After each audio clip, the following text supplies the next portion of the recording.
Okay, my friends, this is going to be really fun.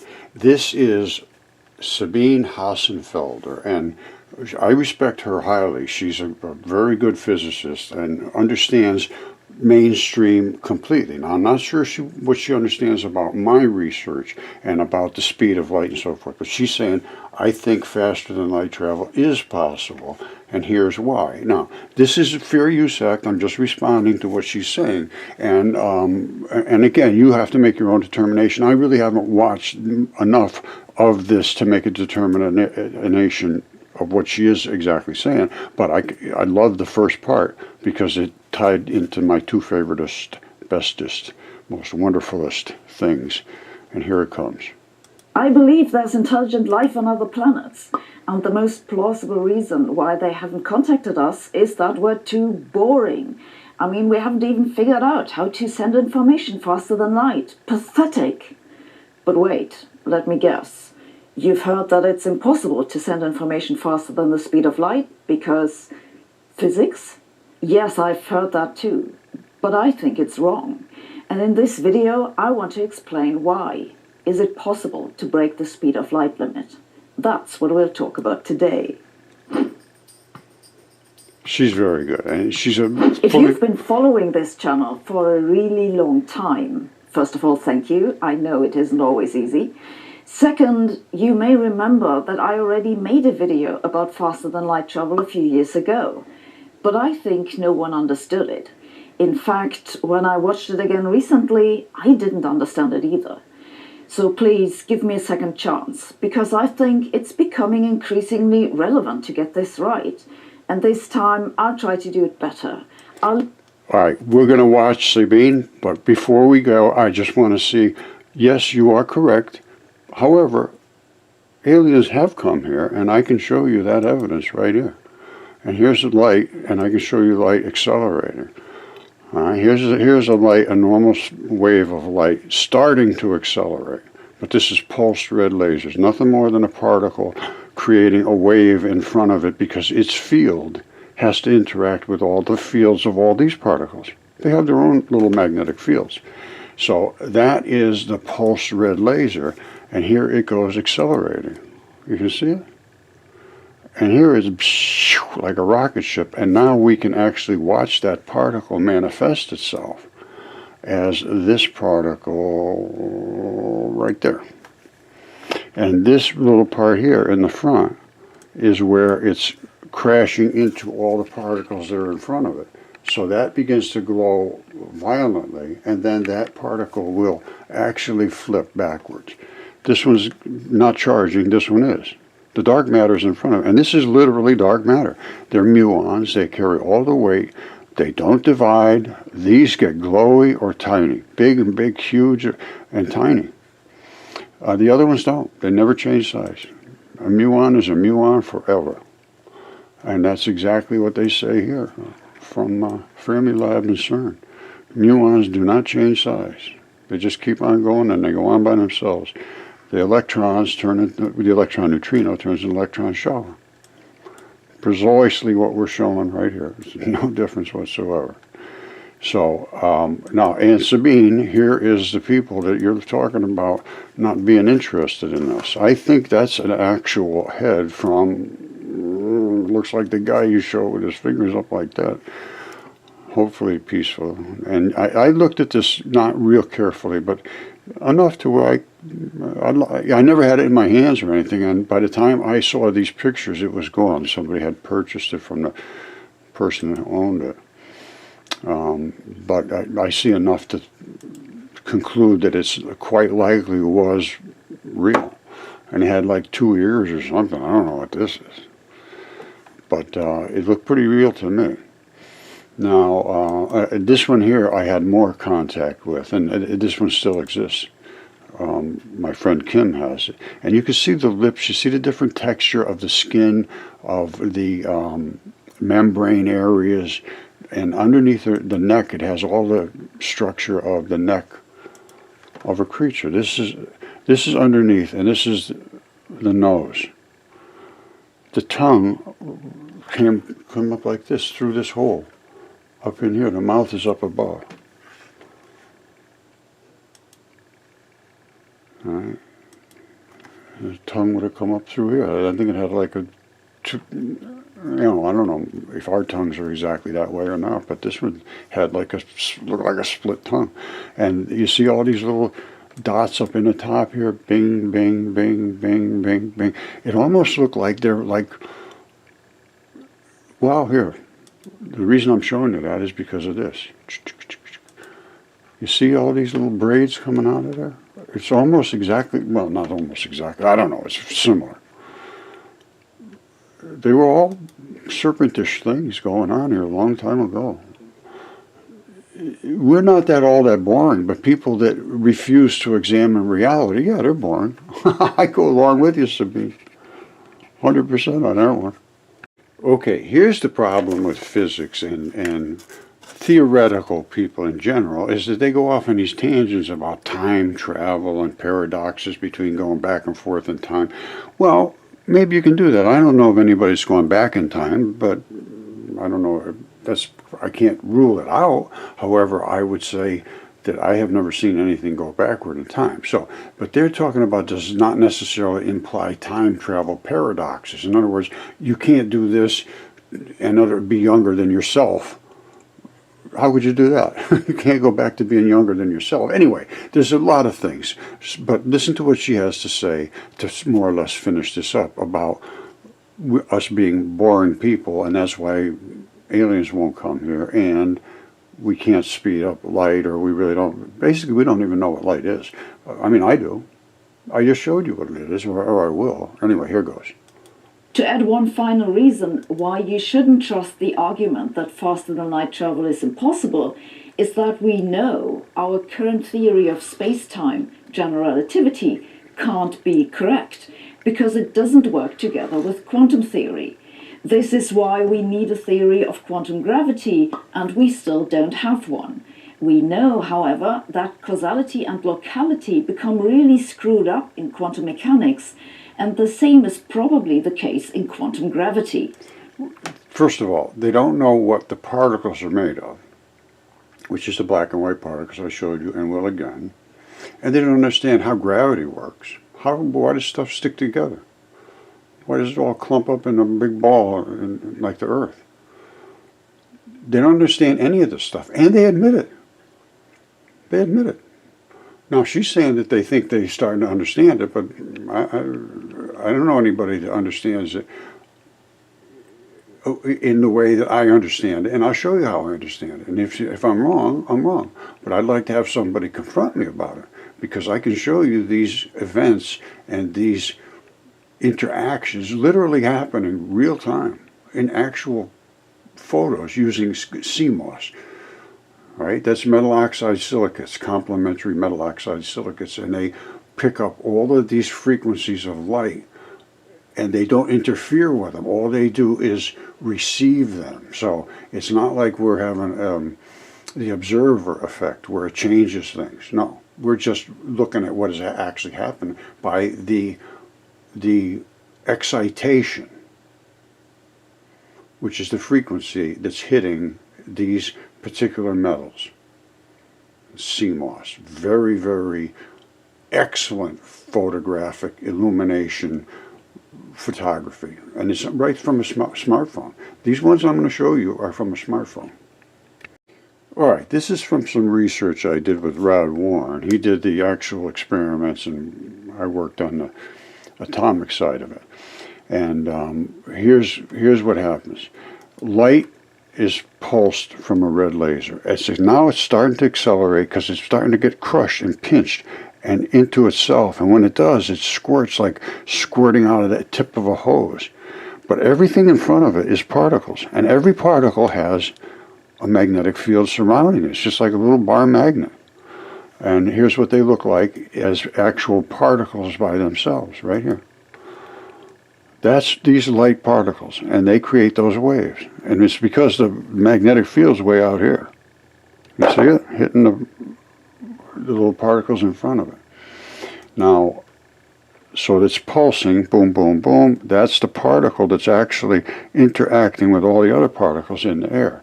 Now, when we look at that actual particle by itself, here's what happens. Let me turn the light off. Sometimes it gets a little better. Okay, here we go. Now, this is where the light is coming in. These are what they call neutrinos. They're not really light as far as photons go. Because they're not just light particles. They're sort of accelerating. They're starting to gain mass. Up here you have light. Up here is light, but it hasn't gained any mass, so you don't see it as a neutrino. It doesn't have that advanced energetic value. These are starting to get energized because of the back push. Way up here we can see it. This is directly in line with the Venturi. You see that? This is a Venturi, and what that does is it crushes the particle so that it has to come crush inside here, and it's so finely tuned that only the white particle is allowed out. The black particles just go around. They can't get through the Venturi. Here they're dividing. We can't really see the separation all that well, but you can see the backflow. This is pushed back. You see that? And that's backflow. And I can show that as well. And I will. Where is it? Where is my backflow? All right, I said I could, so I will. Hold on. You see this? This is both actions at the same time. This one here is being pulled forward due to the restriction at the Venturi. The black particles are staying away from the white. They don't go through here. Not a single black one went through. But they start to recombine right over here. So they must be hanging around over here, the black ones, all by themselves. Normally they'd be attached, and I will show you that. Now, because of this acceleration, all of these particles that are laying around in front of this wave as it comes through have to get out of the way. They become excited. That's why they glow like that. You see all these little particles glowing? Those are gases that are in the air. And that reverse EMF, the electromotive force, is pushing backwards, creating this reverse field. You see that? That is absolutely stunningly powerful. You see that reverse field? This is literally, and I'm not kidding you, literally a subatomic nuclear explosion. What's happened here is these particles have separated the black and the white. The black is right around here, and I'll show you in very close detail.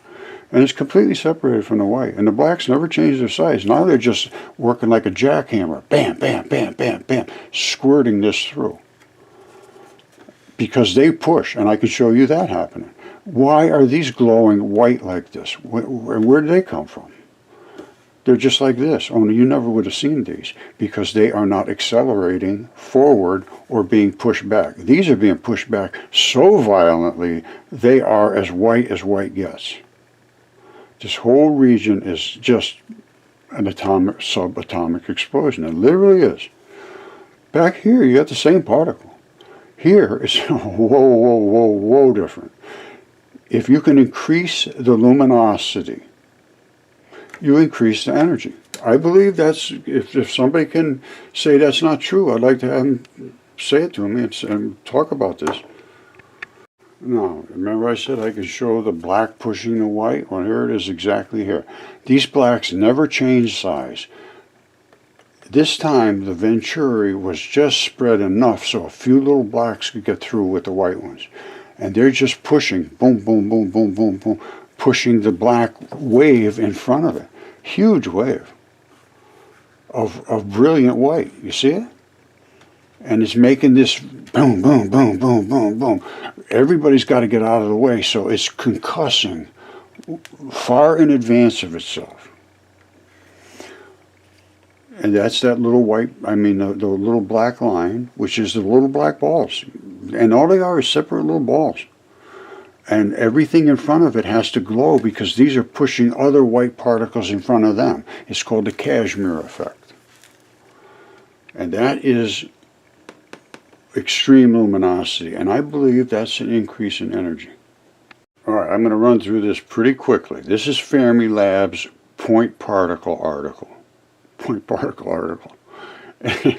And the black particle is this one, which never changes. It's a muon, and it is dark matter. And they say the same thing, it never changes size. This one is just a big glowy or small glowy one, which I can show you that happening there. This is the particle together, which makes a photon. Separated, they can become just like these point particles. Because when they hit them head on, and they just make a big pile of trash. Here's what that's what they do. At Fermilab, they just hit them head on. They just dig through all the debris, and they find the particles, but they're meaningless once you get at that point. We actually see them as the particles that they are, and they can't come from light. So this is, if it came from light, it's light. And when it comes through and starts to accelerate and concuss against itself, it creates what they call the flavors of neutrinos. They're different energetic values, which means they're different particles, basically, different weights. Energy is weight, basically. Mass is energy. And here it's one mass, here it's a different mass, here it's a different mass, here it's a way different mass. And then when they separate, the black particle goes on its way. Where is it? You see right here? Look at this. The black particles are completely separate. You saw them before. They were all tied together. Now they just back off, and they're all exactly the same size. Exactly the same size. Exactly the same size. And then they jump back in here. Only the white can get through here. There's just a tiny, tiny, tiny little slit through here. So it's forcing all of these particles, fields, to, and when they get here, they just can't take it, and then they just go crazy coming out. That's the acceleration factor. And then they fuse back together. This is literally subatomic fission. Subatomic is below the proton level. This is light dividing. It's these two particles coming apart. The muon coming apart from the electron neutrino. The muon, neutrino, electron. When they're together, they're the diracs. Did I show you that? When they're together, they're the dirac. When they're separated, one of them is the white one, one is the black one. Now they call it a Majorna. I think they see that as it's charging up, or I'm not sure why they found a Majorna. But the actual, these are the only two particles that exist. That's only two. That's it.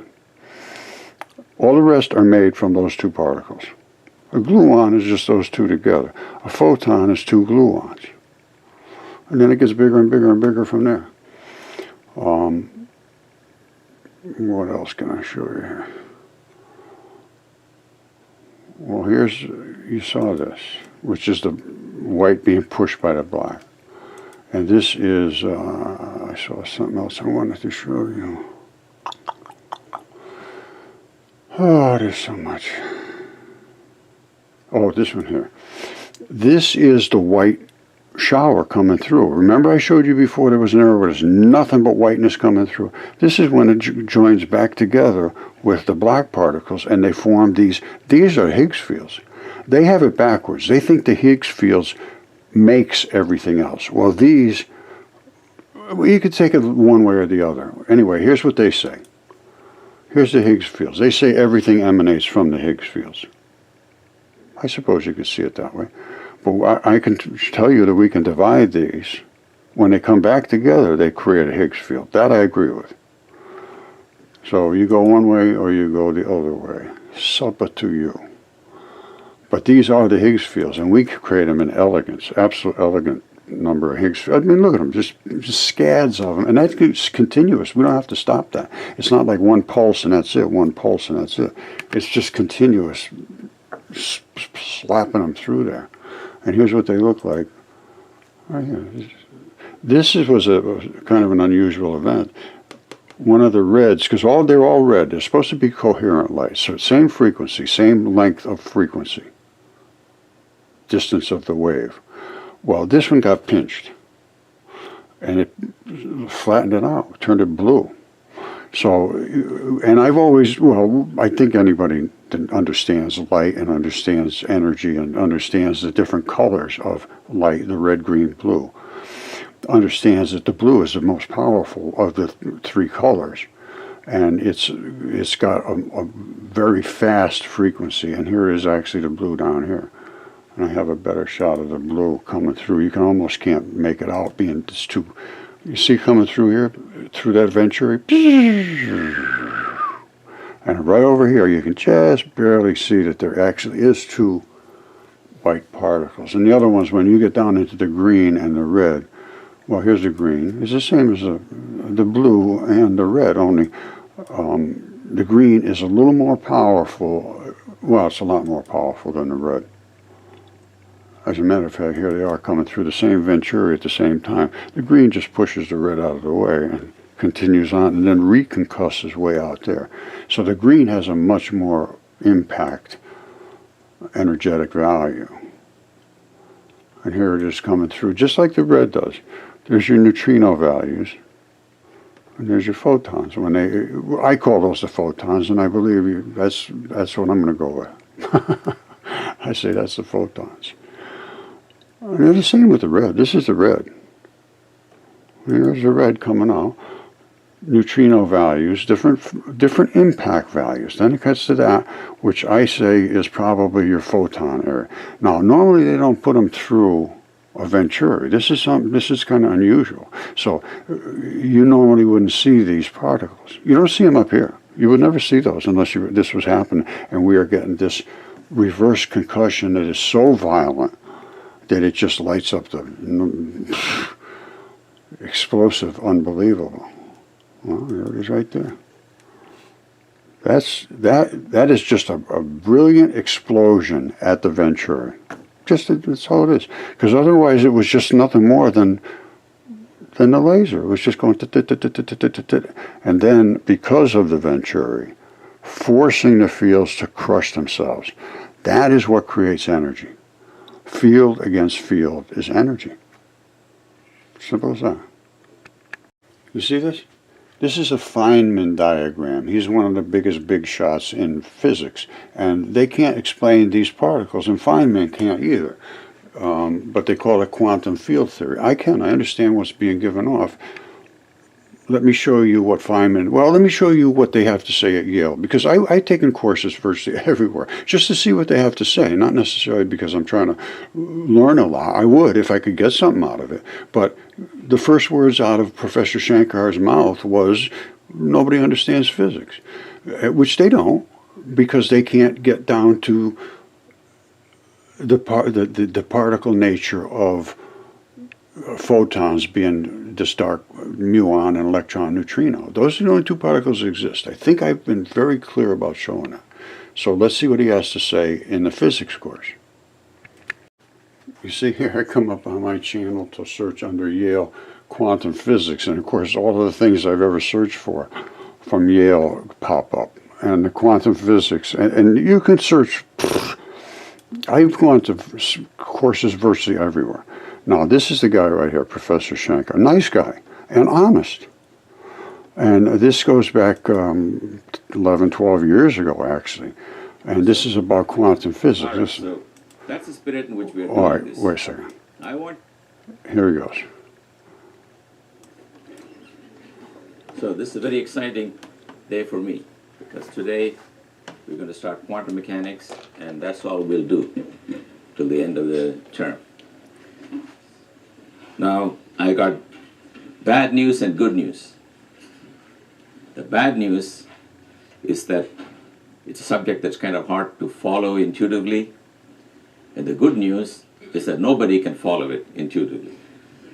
Richard Feynman, one of the big figures in physics, used to say no one understands quantum mechanics. So, in some sense, the pressure is off for you guys, because I don't get it and you don't get it and Feynman doesn't get it.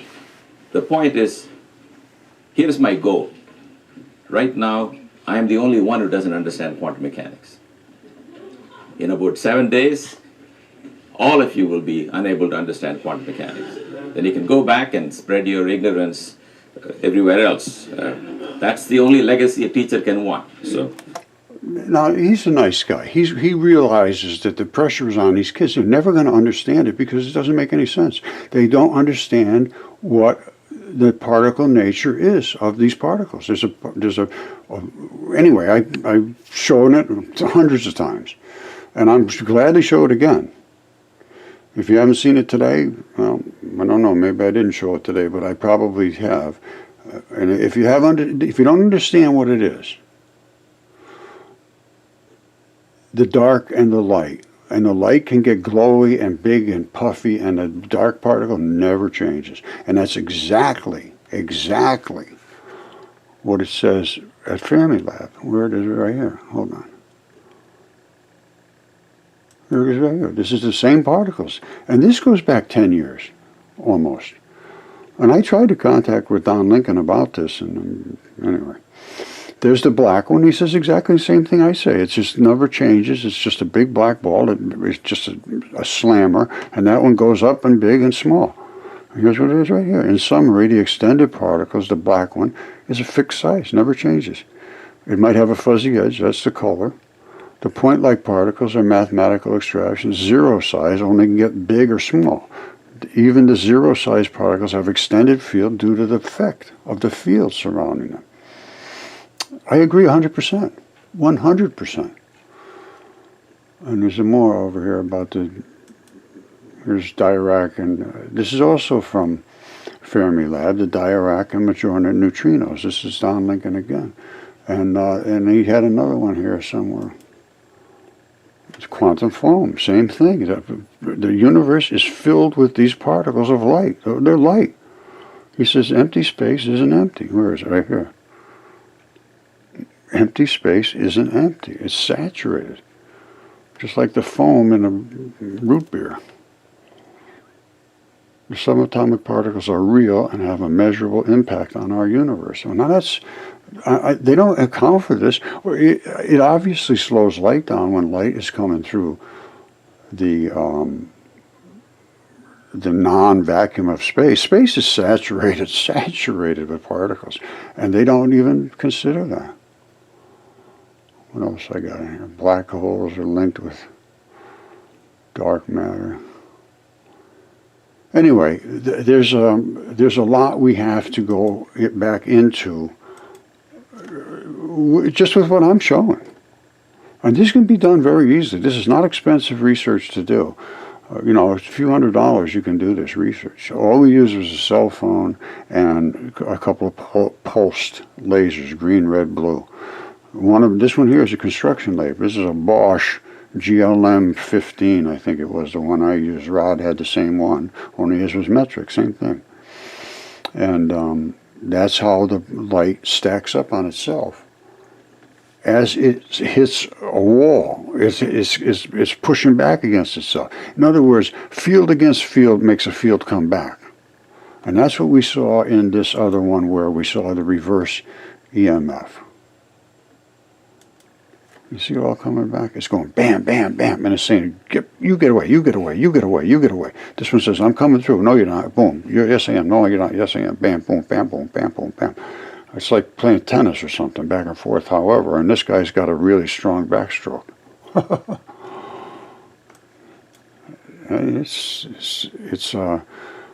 There's virtually no question whatsoever that is an increase in energy from here.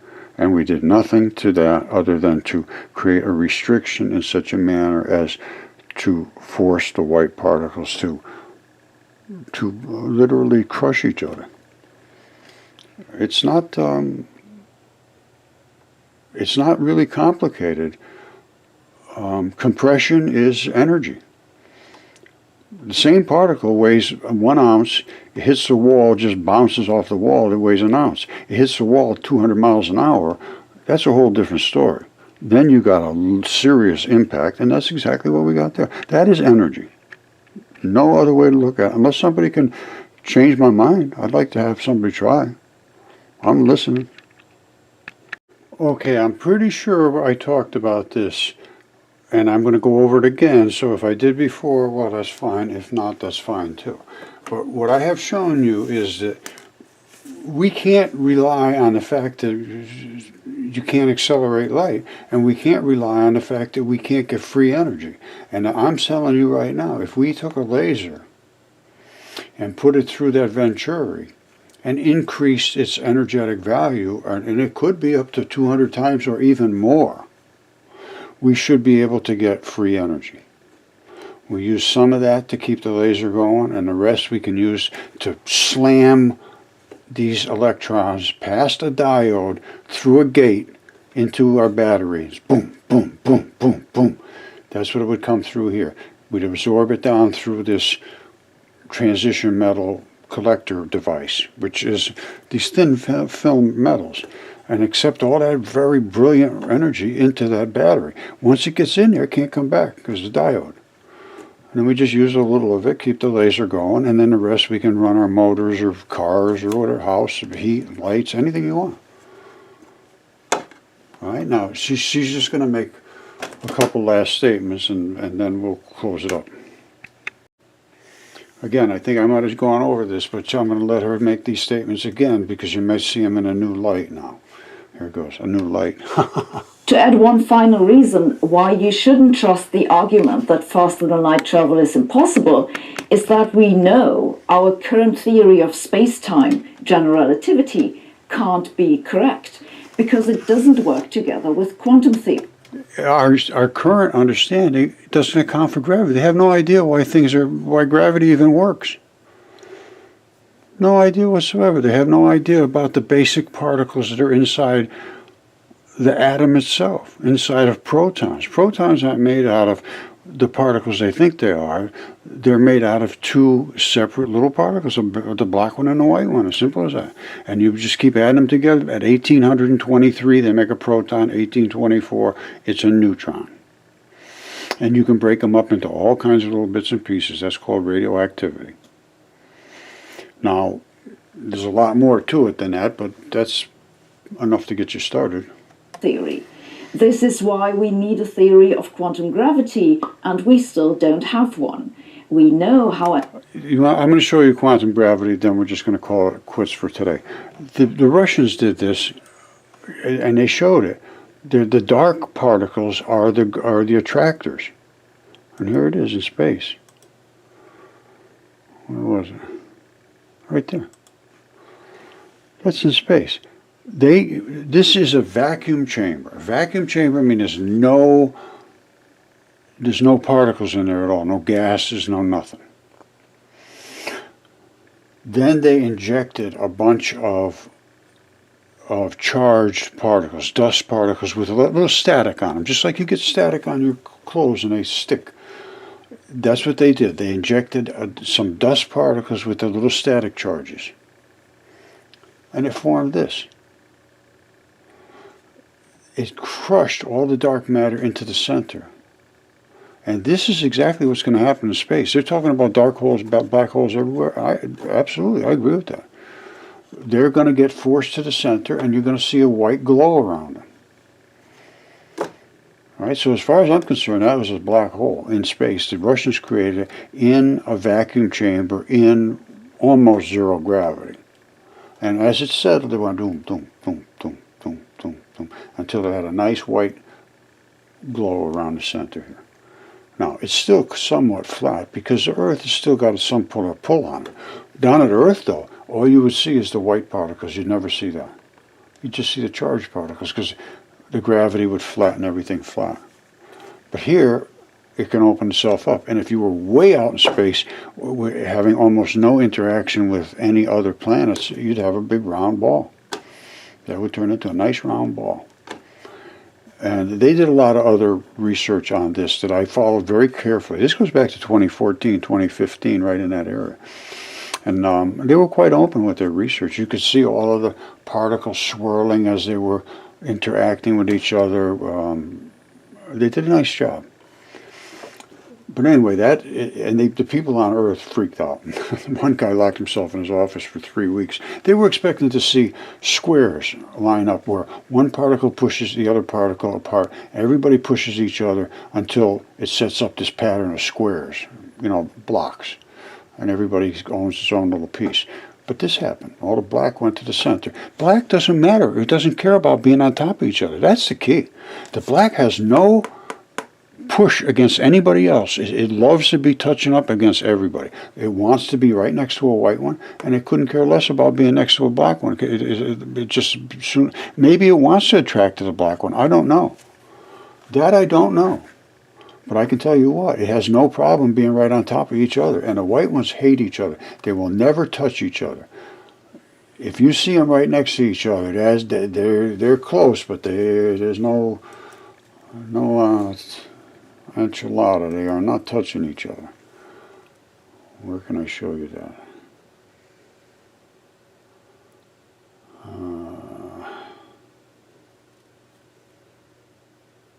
Well, it's hard to show you, but you can see they don't want to touch each other. They want to keep separated. These particles are, each one of them is a magnetic particle. And it has a field around it. It says, you stay away, you stay away, you stay away. Look at them, how elegantly patterned they are. And that's these Higgs fields. You know, they have a black and a white particle together.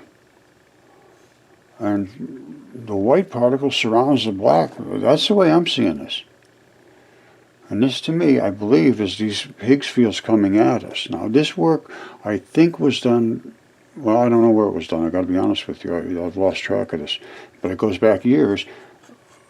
We had some other people working on these shots and develop them a little more. But this, I don't think, was something we did at all. But it certainly shows the black and the white coming together. And it almost looks like it's coming forward at us. And some of them in the back, in the wells, are also being concussed. But these are the ones right at the tip that are concussing, you see? And they all make six-packs. It's very interesting stuff. I'm having a good time looking into it, but I really don't have much any more resources to do any more than we've done. And this goes back 4 or 5 years, 6 years.